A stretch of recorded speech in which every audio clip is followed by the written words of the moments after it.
चाहिए, लेकिन एमएसपी कितना वायबल है?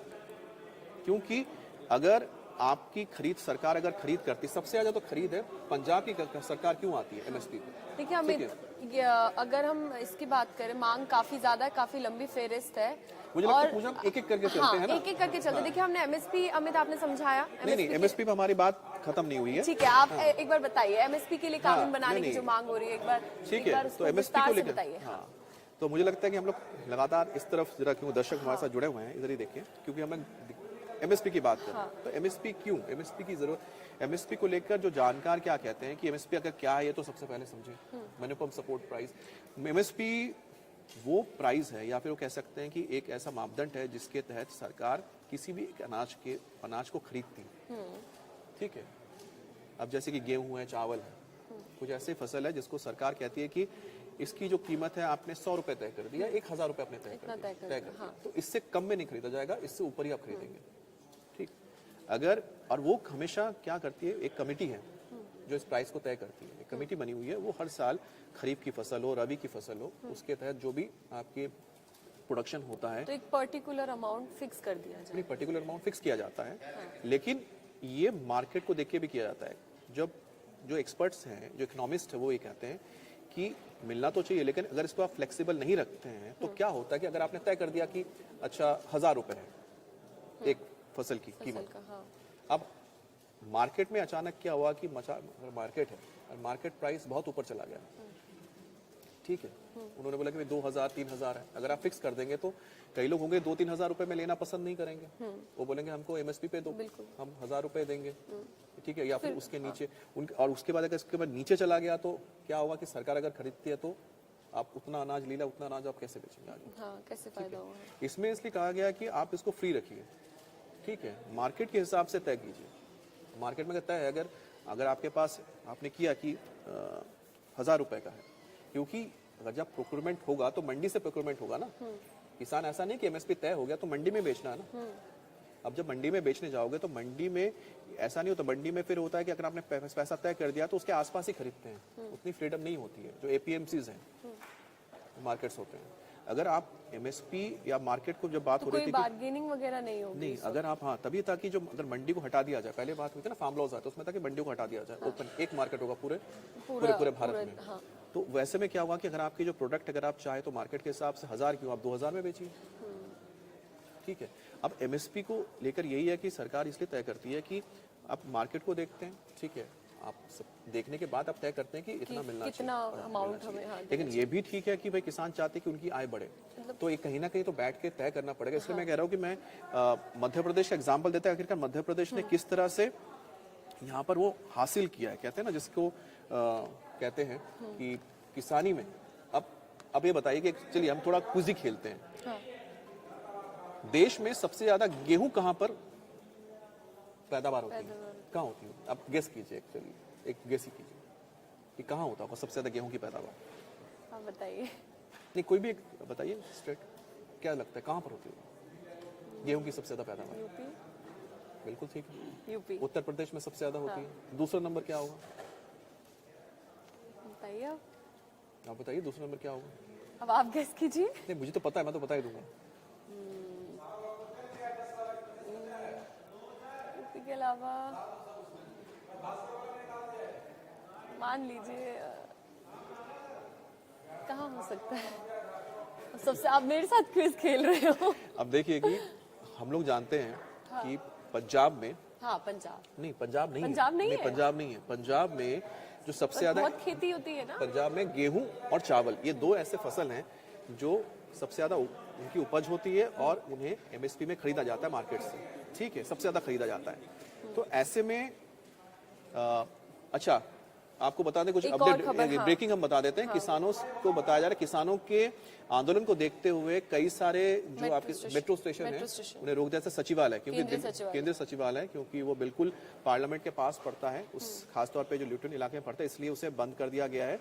और हम तो वापस इंटरचेंज करने में काफी दिक्कत आएगी अगर किसी को इंटरचेंज करना है मेट्रो में। तो पटेल चौक से कर सकते पटेल हैं, चौक पटेल चौक से कर सकते हैं, दिक्कत नहीं है। उसके जरूरत पड़ेगी तो राजीव चौक से भी लोग चेंज यानी कर देखिए पाएंगे। तैयारी पूरी की हुई है, बिल्कुल तैयारी की गई है। सिक्योरिटी टाइट है। टाइट है। तो अगर आप लोग इस वक्त सफर करें तो मेट्रो से भी अगर सफर करते हैं तो ध्यान रखिएगा कि मेट्रो के कुछ जो स्टेशन है हो सकता है कि वहां पर उन्हें बंद कर दिया जाए और हो सकता है उसके आसपास के स्टेशन से आपको कम्यूट करना पड़े। हाँ, तो हम वापस आते हैं कि एमएसपी को लेकर बात कर रहे थे, क्योंकि पंजाब से सबसे ज्यादा खरीदा जाता है चावल और गेहूं, और ये सबसे ज्यादा। और देखा जाए तो टोटल गवर्नमेंट की जो प्रोक्योरमेंट होती है, सरकार अनाज खरीदती है ना, गेहूं खरीदते हैं, चावल खरीदते हैं, ताकि जो हम पब्लिक डिस्ट्रीब्यूशन में दी जाती है, वो उसका जो टोटल करीब 40% है पंजाब से उठाया जाता है। तो इसलिए पंजाब में जो किसानों को एक मुश्त एक पैसा मिलता है जो बिल्कुल श्योर शॉट होता है कि सरकार उनसे खरीदेगी, इसलिए यहाँ पर एक बड़ा दबाव रहता है कि एमएसपी मिले, ताकि और एक दबाव बनता है सरकार के ऊपर दबाव बनाने। ठीक है। तो इसलिए एमएसपी को लेकर, और वो जो सरकार जो तय करती है वो चाहते हैं कि उससे कम में ना मिले, सरकार एक तय कर दे, कानून बना दे, एमएसपी का आपको देना ही पड़ेगा, तय कर दे और उसके बाद हाँ ये सब चीजें ना करना है। अच्छा, दूसरी बात यह है कि, लेकिन मैं बात कर रहा था कि एमएसपी में आखिरकार कितने फसल हैं। सरकार करीब 23 जो फसल है वो खरीदती है एमएसपी से, यानी कि मिनिमम सपोर्ट प्राइस जिनको दी जाती है। उसमें क्या क्या है, जैसे उसमें गेहूं हो गया, उसमें आपके चावल हो गया, उसके बाद बाजरा हो गया, ज्वार हो गया, रागी हो गया, ये तमाम आपके फसल हो गए। इसके अलावा भी है जैसे कि दाल में जैसे चना है, अरहर है, तुअर है, उड़द है, मूंग है, मसूर है, ये भी एमएसपी से लिया जाता है। और 4 कमर्शियल क्रॉप भी हैं जिनको हम कहते हैं, उसमें जैसे कि कपास है, उसके बाद आपका गन्ना है, उसके बाद आपका जूट है, जूट का उत्पादन जैसे बंगाल में होता है। हाँ। जैसे कॉटन आप जाएंगे तो पूरा आपका जो आपको पठारी इलाका है वो दक्कन के पास वहाँ होता है। शुगर कैन आपको पता है कि पूरा यहाँ से जो शुरू होता है आपका उत्तर प्रदेश से लेकर बिहार तक, यहाँ पर शुगर कैन। तो ये कुछ ऐसे फसल है, करीब 23 ऐसे फसल हैं जिस पर सरकार एमएसपी देती है।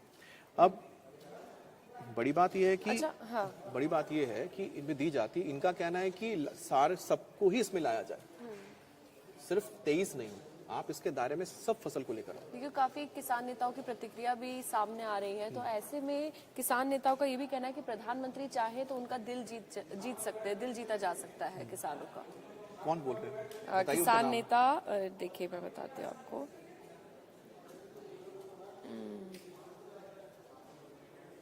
किसान नेता ये दावा कर रहे हैं, ऐसे पर्टिकुलरली नेम नहीं दिया गया, ये दावा कर रहे हैं कि अगर प्रधानमंत्री चाहें तो उनका दिल जीता जा सकता है, क्योंकि देखिए इलेक्शन करीब है ना, तो सबसे ज्यादा दबाव इसलिए बनाया जा रहा है। देखिए अब किसानों के, अच्छा, एक दूसरे दौर की मीटिंग में एमएसपी गारंटी स्वामीनाथन रिपोर्ट पर सहमति नहीं बनी है। एक है बड़ी, फिर से बड़ी खबर बता देते जो इस वक्त चल रही है।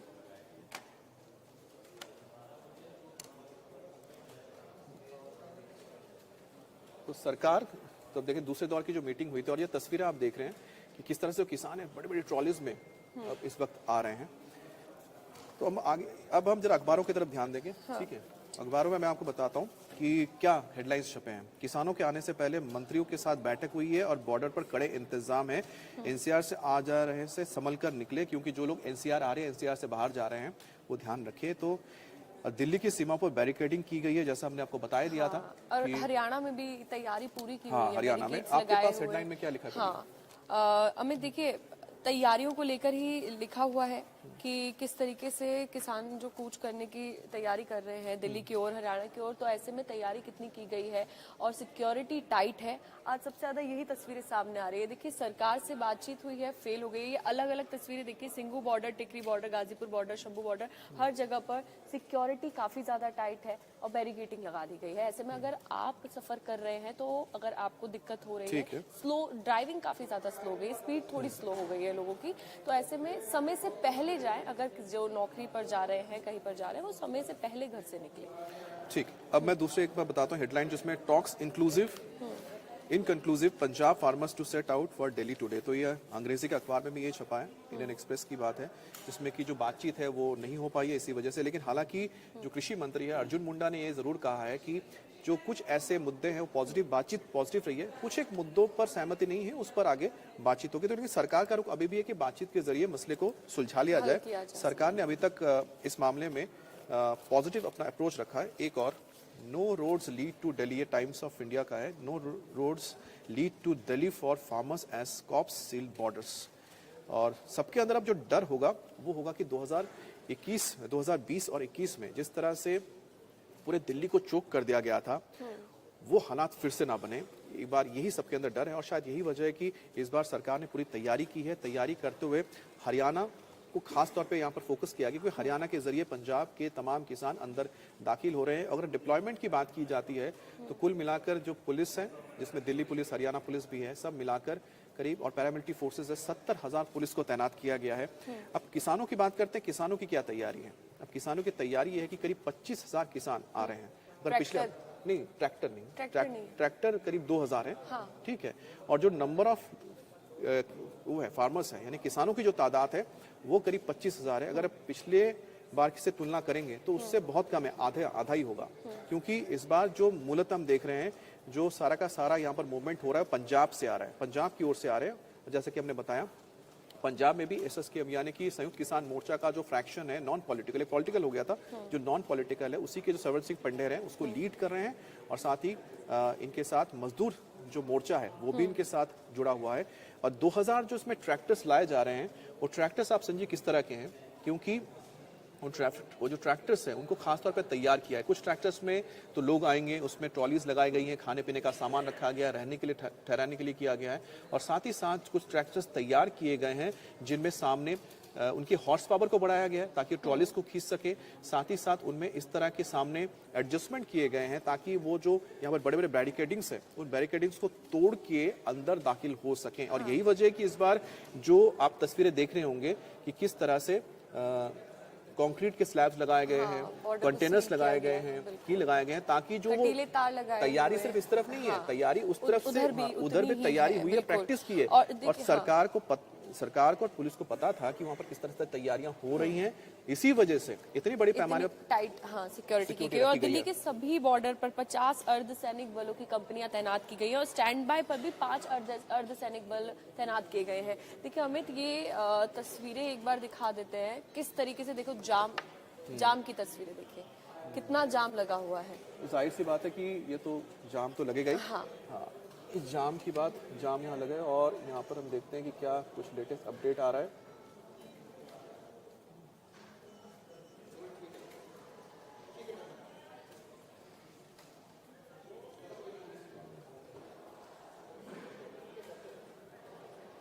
तो अलग अलग जगह से इस वक्त अलग अलग तस्वीरें सामने आ रही हैं हर जगह। हाँ, तो किसान स्वामीनाथन आयोग की सिफारिशों को लागू की जाए। अब हम दूसरे पॉइंट पे बात कर रहे हैं। हाँ। दूसरा पॉइंट है कि स्वामीनाथन रिपोर्ट में और क्या बातें की गई। देखिए, स्वामीनाथन रिपोर्ट में एमएसपी का हमने जिक्र कर लिया है। दूसरी जो सबसे बड़ी बात है, कुछ बातों को तो इस सरकार में माना भी गया, जैसे कि उनकी सबसे बड़ी बात ये आती थी कि मार्केटिंग होनी चाहिए। जो किसान है, किसान जो उगा रहे हैं, उनके जो फसल है, ठीक है, उसको मार्केट मिले और यूनिफाइड मार्केट हो। मतलब एक मार्केट में ऐसा नहीं हो कि जो पंजाब का किसान है सिर्फ पंजाब में ही बेच सकता है, ऐसा वो क्यों जाकर कहीं और नहीं बेच सकता अगर उसको बेटर प्राइस मिले, बेटर प्राइस कहीं और मिले। ठीक है। ये एक बहुत बड़ी बात है। और ये जो कानून लाए गए थे, 3 कानून, उनमें से एक था, लेकिन क्योंकि कानून अब वापस जा चुके हैं तो इससे किसानों को काफी फायदा होगा। नहीं, अब कोई फायदा नहीं है ना, क्योंकि वापस ले लिया गया। लेकिन स्वामीनाथन जो रिपोर्ट आई थी उसमें कहा गया था, स्वामीनाथन रिपोर्ट को लागू करने की बात आती है, जब आप बात करते हैं कि स्वामीनाथन रिपोर्ट ये कहता है कि आप यहाँ पर एमएसपी लागू करें, एमएसपी को कानून बनाएं, ठीक है। तो उसी तरह से स्वामीनाथन आयोग तो ये भी कह रहा है ना कि किसानों के पास खुली छूट होनी चाहिए कि वो अपना जो उपज है वो देश में कहीं भी बेच सके। आज के टाइम पे आप नहीं बेच सकते। अगर आपने पंजाब, अगर आप उत्तर प्रदेश की है तो आप उत्तर प्रदेश में बेचेंगे, अगर आप हैं पंजाब है तो पंजाब में हरियाणा तो हरियाणा में बेचेंगे। और एपीएमसी मार्केट को लेकर बात की गई कि एपीएमसी मार्केट खत्म हो जाएंगे, लेकिन ऐसे में एपीएमसी मार्केट अगर खत्म हो जाएंगे तो कई ऐसे राज्य जहां पर एपीएमसी मार्केट है ही नहीं, वहां पर उसके बिना है। तो अगर स्वामीनाथन रिपोर्ट को पूरी तरह से लागू करना है तो फिर आपने जब पिछली बार ये कानून आया था, इस कानून को आपने लागू नहीं होने दिया, ठीक है। आगे बढ़ते हैं और बात करते हैं इस स्वामीनाथन रिपोर्ट में। काफी पॉइंट्स होंगे इस रिपोर्ट में ना, मैं एक करके बता रहा हूँ। यही जो स्वामीनाथन रिपोर्ट की एक मैंने आपको जिक्र किया कि मंडी कॉमन होनी चाहिए, कि अगर आपने अगर पंजाब में कुछ उगाया है, ठीक है, अपने फसल है, आपको लगता है पंजाब में मुझे 100 रुपए मिल रहे हैं, लेकिन अगर मैं उससे जाके बंगाल में बेचूं तो मुझे उसके 200 रुपए मिलेंगे, तो आप जाके 200 रुपए आप सीधा वहां से लेकर जाए 200 रुपए में बेचे वहां पर। ऐसा लेकिन आप नहीं बेच सकते ना, कि आपको वहां मंडी में बेचना पड़ेगा जो आपकी मंडी है। इसी वजह से क्या हो रहा है, जब आप कह रहे हैं कि आपको उसी मंडी में बेचना पड़ेगा तो आपको एमएसपी चाहिए होती है पर्टिकुलर पर्टिकुलर।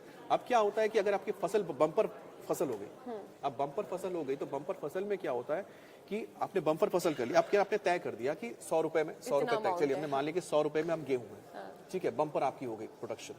अब आप लेके जा रहे हैं तो क्या हो रहा है कि जो बोलेगा कि एक कोटा होता है ना, सरकार एक कोटे में खरीदती है कि हम भाई 1000 टन मान के चलिए कि हम 1000 टन खरीदेंगे, 1000 टन से ज्यादा नहीं खरीदेंगे। आपका प्रोडक्शन हो गया है 1500 टन, तो बाकी जो बचा 50,000 टन उसका क्या करेंगे आप, क्योंकि मंडी बोले कि 1000 टन हमारी हम तो नहीं खरीदेंगे, ठीक, तो 50,000 टन आपका क्या करेंगे, आप क्या करोगे, आप मंडी में नहीं बेच सकते, तो मंडी आपको अपनी मंडी पे तो बेचना पड़ेगा ना, मंडी के अलावा कहाँ बेचेंगे आप। तो वहां पर आपके पास ये छूट नहीं है कि अगर आपके पास ज्यादा प्रोडक्शन हो गया है आप उसको ज्यादा पैसों में कई बार भाग, तब क्या होता है किसान को क्या करना पड़ता है कि अगर उसने लागत लगाई है, जितनी लागत लगाई है 100, अगर 100 आपकी एमएसपी दी है तो 100 से नीचे बेचना पड़ेगा उसको, क्योंकि अंडर प्राइस में बेचना पड़ेगा, भाई खरीद लो, क्योंकि वो तो हाथ खड़ा कर देगा 1000 टन हमने ले लिया, हम और नहीं खरीदेंगे, तब वो कहेगा कि नहीं आधे प्राइस में खरीद लो बस बिक जाए। अगर यही तो ऐसा नहीं कि यही तो चीजें ये जो जानकार हैं वो एक बीच का रास्ता निकालने की कोशिश करते हैं कि किस तरह से किसानों को भी नुकसान ना हो और एमएसपी का देखिए एमएसपी का भी उनको सही में फायदा मिले। ऐसा ना हो कि एमएसपी हो जाए, कानून बन जाए, फिर बाद में उनके लिए दिक्कत आए, आधे किसानों को फायदा मिल रहा है, तो ये चर्चा जो कमेटी है जो वो भी चर्चा करती है, ये कमेटी की ये जो हम बातें बता रहे हैं आपको, ये जो जानकार है उनकी उधर से अलग अलग राय है, ठीक है। तो अच्छा एक अपडेट दे देती हूँ। मेट्रो स्टेशन की बात हो रही थी कि मेट्रो स्टेशन का केंद्रीय सचिवालय मेट्रो स्टेशन का गेट बंद कर दिया है, तो शाम तक गेट बंद रहेगा। तो अगर कोई भी सफर कर रहा है मेट्रो से तो केंद्रीय सचिवालय के लिए आपको अपडेट दे दे, शाम तक गेट नंबर 2 को बंद किया गया है। तो पटेल चौक से आप शिफ्ट करिए, थोड़ा सा इंटरचेंज करने में प्रॉब्लम आएगी, तो लोग काफी ज्यादा हमें तो प्रॉब्लम फेस कर रहे हैं इस बीच ना। देखिए अब दिल्ली में आप रहेंगे, ठीक है, और दिल्ली में क्योंकि आपका ये पावर सेंटर है, केंद्र यहाँ पर है, तो इस तरह की चीजें होगी, खासतौर पे इलेक्शन के दौरान होगा। तो देखिए पहले भी किसानों का इस तरह से आंदोलन होता था, मार्च होता था, लेकिन उस दौरान हमने किस तरह के आंदोलन देखे हैं कि किसान आते थे, मजदूर आते थे जो कि छोटे किसान हैं, पैदल मार्च करते थे, धीरे धीरे आते थे, वो पहले उनकी बातचीत होती थी, उनको फिर जगह दी जाती थी, शांति मार्च करते थे, रामलीला मैदान जैसे तय होता था वहां जाते थे, वो प्रोटेस्ट करते थे, अपनी बात रखते थे। उसके बाद एक तय के बाद जब बातचीत होती थी उनकी चीजों को रख के फिर चले जाते, बातचीत होती रहती थी। पिछली बार जो हमने देखा लाल किले पे किस तरीके से, बिल्कुल, क्योंकि इसमें एक सबसे बड़ी बात आती है कि जो किसान पंजाब से जो किसान आए पिछली बार देखा गया, उनके पास आप देखिए कि किस तरह का रिसोर्स है कि उन्होंने करीब साल भर चलाया पूरा आंदोलन। इस बार भी जो आ रहे हैं 2000 ट्रैक्टर्स लेकर आ रहे हैं, तो 2000 ट्रैक्टर्स के साथ आप सोचिए कितना तेल लगता होगा, उसका खर्चा है 25,000 के करीब, अगर 25,000 लोग अगर आ रहे हैं तो उनका खर्चा समझिए। तो कुल मिलाकर देखा जाए तो शायद समृद्ध किसान है, तभी तो शायद इतनी महंगी गाड़ियों ट्रकों के साथ इतना खर्चे के साथ वो आ रहे हैं। तो ये भी एक सोचने वाली बात है कि समृद्ध हैं, समृद्ध किसान है, तभी इतना वो बड़ा इतने लागत लगा के वो आ रहे हैं आंदोलन में। नहीं तो आंदोलन जो होते थे वो पैदल मार्च करते हुए लोगों ने देखा है कि जो गरीब किसान हैं, जो छोटे काश्तकार हैं, वो नहीं अफोर्ड कर सकते, वो नहीं इसका जो खर्चा है नहीं कर सकते, उसको बैर नहीं कर पाएंगे, दे कांट अफोर्ड इट। देखिए सिक्योरिटी तो काफी टाइट है, लेकिन सूत्रों के हवाले से एक खबर ये भी सामने आ रही है कि गुपचुप तरीके से नेताओं के घर के बाहर किसान नेता जमा हो सकते हैं। गुपचुप तरीके से? हाँ, किसान नेताओं के घर के बाहर जमा हो सकते हैं। कौन? जो मार्च करने आ रहे हैं, जो किसान नेता हैं, वो एक तरीके से आज अच्छा, काफी नेताओं के घर के बाहर भी जमा हो सकते हैं। दिल्ली में बात कर रहे हैं, दिल्ली में तो वो हो सकता है ना डिकॉय, दिल्ली में घुसने के लिए तैयारी हो रही हाँ, तो है। डिकॉय होता है ना, डिकॉय। उसमें क्या होगी, किसान कुछ नहीं करेगा। बच्चों और महिलाओं को आगे कर सकते हैं। बच्चों महिलाओं नहीं, वो ट्रेन का सफर करेंगे। ट्रेन में एक आम सफर, आप आम आदमी की तरफ सफर करते हुए आइए, ठीक है, आप आइए दिल्ली पहुंचिए, दिल्ली से पहुंच के आप ऑटो लीजिए, आप पहुंच जाइए, या गाड़ी लीजिए, आप पहुंच जाइए, नेताओं के साथ वहां पर जाकर प्रोटेस्ट कीजिए, विरोध जताने के लिए। बस ये देखना होगा कि प्रोटेस्ट किस तरीके से किया जा रहा है ना, कितनी शांति से किया जा रहा है। तो अब तो जैसे कि श्रवण सिंह जो हैं वो तो यही कह रहे हैं कि वो पुलिस के साथ या फिर गवर्नमेंट के साथ कोई भी कन्फ्रंटेशन नहीं चाहते, वो नहीं चाहते हैं कि कोई गोली चले। वैसे भी सरकार किसानों पर गोली या फिर बल प्रयोग नहीं करने वाली, जो देखा गया था, क्योंकि जब इतना लंबा आंदोलन चला था, इतना भयानक आंदोलन हुआ था, जिस वक्त लाल किले के ऊपर हमला हुआ था, जो किसान आंदोलन में लोग आए थे ट्रैक्टर लेके, बैरिकेडिंग के लेके, तब भी पुलिस की ओर से, सरकार की ओर से हिदायत थी कि किसानों के ऊपर ना लाठी चले ना बंदूक चले, और ऐसा नहीं हुआ, ऐसा कुछ भी नहीं, एक भी लाठी नहीं चली, एक भी बंदूक नहीं चला।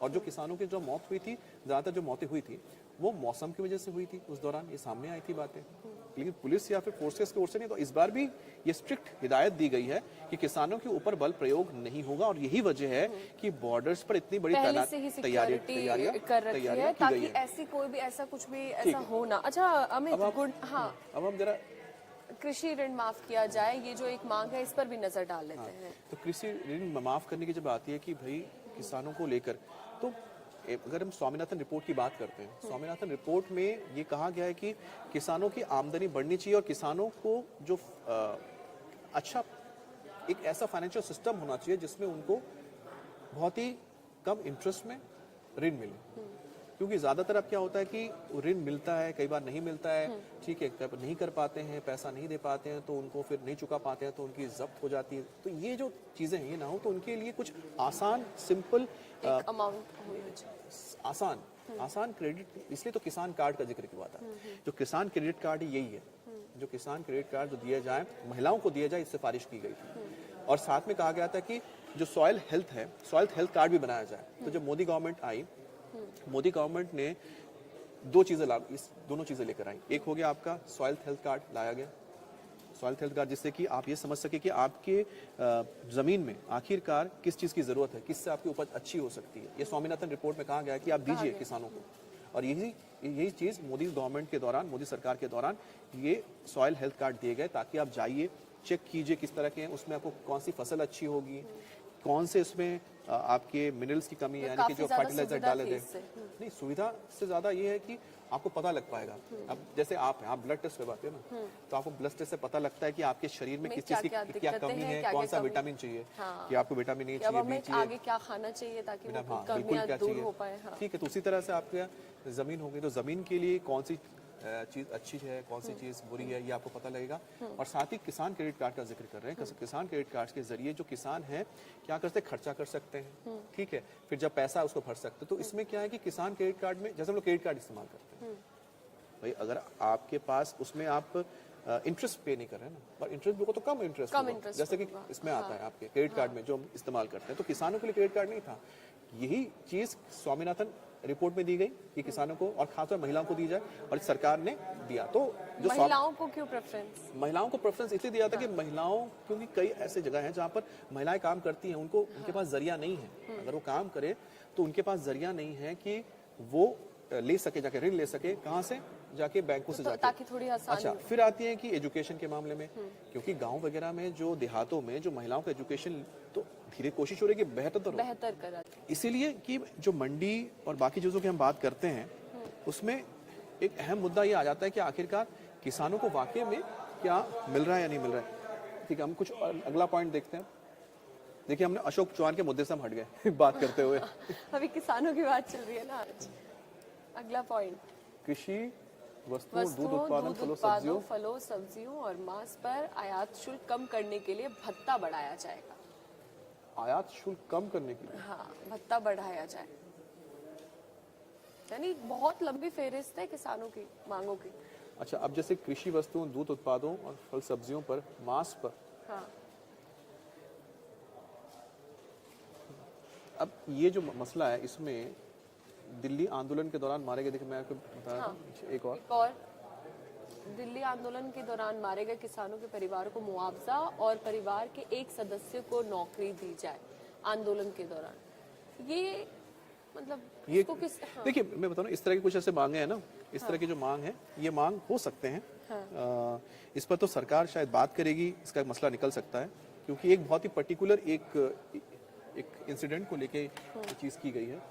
इसके बाद क्या आता है, इसके बाद किसानों, हाँ ये एक देखिए, किसान और 58 साल से अधिक आयु वाले कृषि मजदूरों को पेंशन दी जाए। अच्छा, पेंशन की जो बात है, ये पेंशन का जो जिक्र किया गया है, ये जिक्र स्वामीनाथन की रिपोर्ट में भी है जो आया है। कुछ अपडेट है।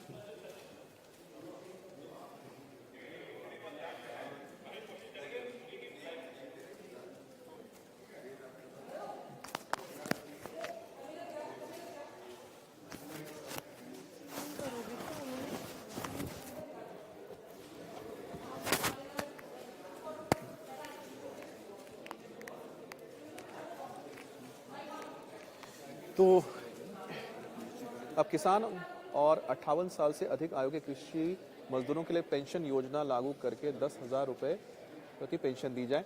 ये भी स्वामीनाथन आयोग जो रिपोर्ट है उसमें इसकी मांग की गई थी, और सरकार और किसानों के बीच जो ये बातचीत चल रही है उसमें हो सकता है कि इसको लेकर कोई एक रास्ता निकल सकता है। दूसरा है कि प्रधानमंत्री फसल बीमा योजना सुधार के लिए सरकार से स्वयं बीमा भुगतान करना सभी फसलों को ये आ गया। तो प्रधानमंत्री फसल बीमा योजना में सुधार के लिए सरकार की ओर से स्वयं बीमा प्रीमियम भुगतान करना, सभी फसलों को योजना के हिस्सा बनाना, नुकसान का आकलन करते हुए समय खेत एकड़ को कई इकाई के रूप में मानकर नुकसान का आकलन किया जाए। तो ये फसल बीमा योजना को लेकर एक किसानों की मांग की गई है। एक और इसके बाद आता है भूमि अधिग्रहण। ये देखिए, भूमि अधिग्रहण अधिनियम 2013 को उसी तरह से लागू किया जाना चाहिए, और भूमि अधिग्रहण के संबंध में केंद्र सरकार की ओर से राज्य को दिए गए निर्देशों को रद्द कर दिया जाना चाहिए। ये एक है जो लैंड एक्विजिशन को लेकर किया जा रहा है। और ये है कीटनाशक बीज संशोधन, कपास सहित फसलों के बीजों की गुणवत्ता में सुधार किया जाए। अब ये जो लास्ट वाला जो आप पॉइंट देख रहे हैं, जिसमें एक तो आ रहा है कि फर्टिलाइजर्स को लेके किस तरह के फर्टिलाइजर्स हो, फर्टिलाइजर्स की दाम में कमी होनी चाहिए, बिल्कुल ठीक है। कीटनाशक, क्योंकि बहुत सारे फेक बीज भी दी जाती हैं, उनके ऊपर किस तरह के कार्रवाई हो सकती है, ये भी ध्यान रखना चाहिए। तो कुछ एक ऐसे मसले हैं यहाँ पर जो किसानों के बीच है, लेकिन एक बार हम फिर से जाके देखते हैं यहाँ पर क्या चल रहा है। ये आप देख रहे हैं स्वर्ण सिंह पंधेर हैं जो संयोजक हैं, और ये इस वक्त इस पूरे आंदोलन के चेहरा हैं। अच्छा, एक और ब्रेकिंग अभी आई है इस वक्त की, जो ताज़ा खबर है वो भी हम आपको बता दें। करीब 2,500 जो ट्रैक्टर्स हैं वो पहुंच रहे हैं, दिल्ली की ओर कूच कर रहे हैं। अब हरियाणा के अंबाला की तरफ बढ़ रहे हैं किसान, और ये तस्वीरें आप देख सकते हैं यहाँ पर। ये देखिए, किसान अब जो गाड़ियों में सवार होकर अब धीरे धीरे दिल्ली की ओर आ रहे हैं, और लगातार इस तरह की तस्वीरें भी हम देख पा रहे हैं। और आप देखिए किसानों का जो लगातार आना जारी है।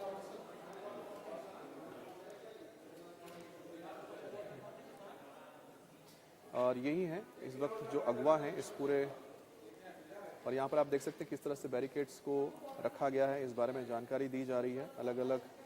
ये आप तस्वीर आप देख सकते हैं, और ये किस तरह से किसानों को रोकने के लिए